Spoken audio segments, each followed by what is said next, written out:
मुंहिंजो नालो अब्दुल फताह आहे। मां ज़ात जो भुटो आहियां।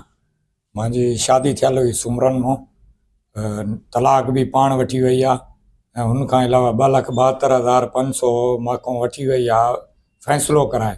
हुनजे बावजूद सामान भी पंहिंजो खणी वई आहे। हुन खां पोइ मां त केस कयो हुई। केस में जज साहब जेको आहे लिखी ॾिनो कि 15 ॾींहं ॿार मां वटि रहंदा, 15 ॾींहं हुन वटि रहंदा। 15 ॾींहं हुन वटि हुआ, वरी जॾहिं मां वटि आया त उन पाण चयो ॿारनि खे तूं हाणे पीउ सां गॾु रहंदा वे। उहा पाण ॿी जाइ ते शादी करे वई आहे। हाणे ॿारनि खे पंहिंजो पाण मोकिलियो अथसि।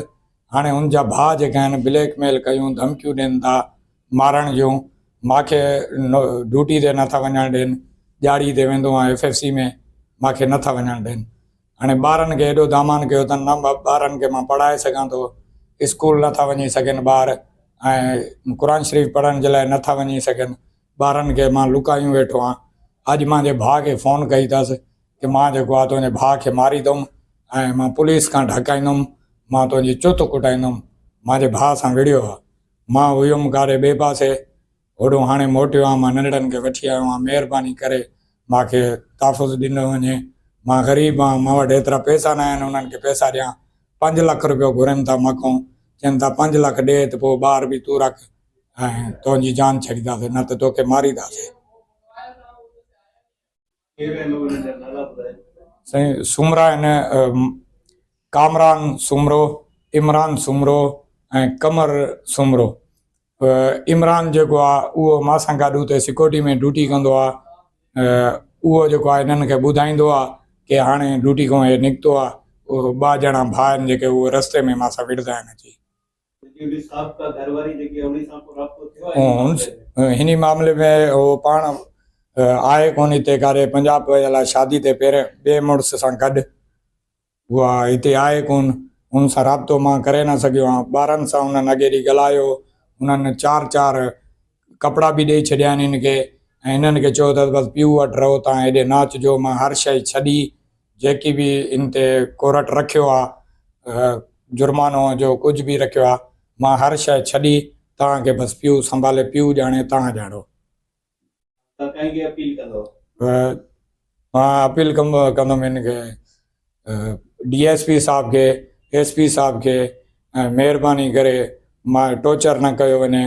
पुलिस जो दामान करे थो मां ग़रीब खे, मां न को रोज़ी करे सघां थो, न बचड़नि खे जेको लुकायूं वेठो आहियां, किथे पढ़ाए बि नथो सघां।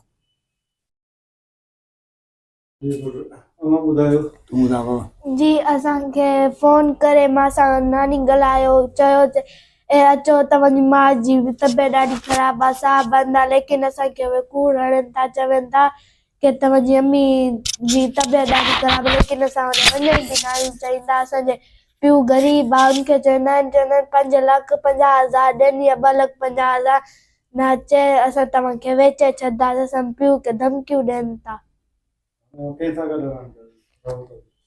असां पंहिंजे पीउ सां रहणु चाहींदा आहियूं। असांजे पीउ खे असांजी जेकी माउ आहे न, हुन चयो 2-3 दफ़ा असांखे जॾहिं अचूं पिया, असांखे चयोसि था पाण हेॾे न मरिजो, था पाण पीउ ॾे वञो पिया।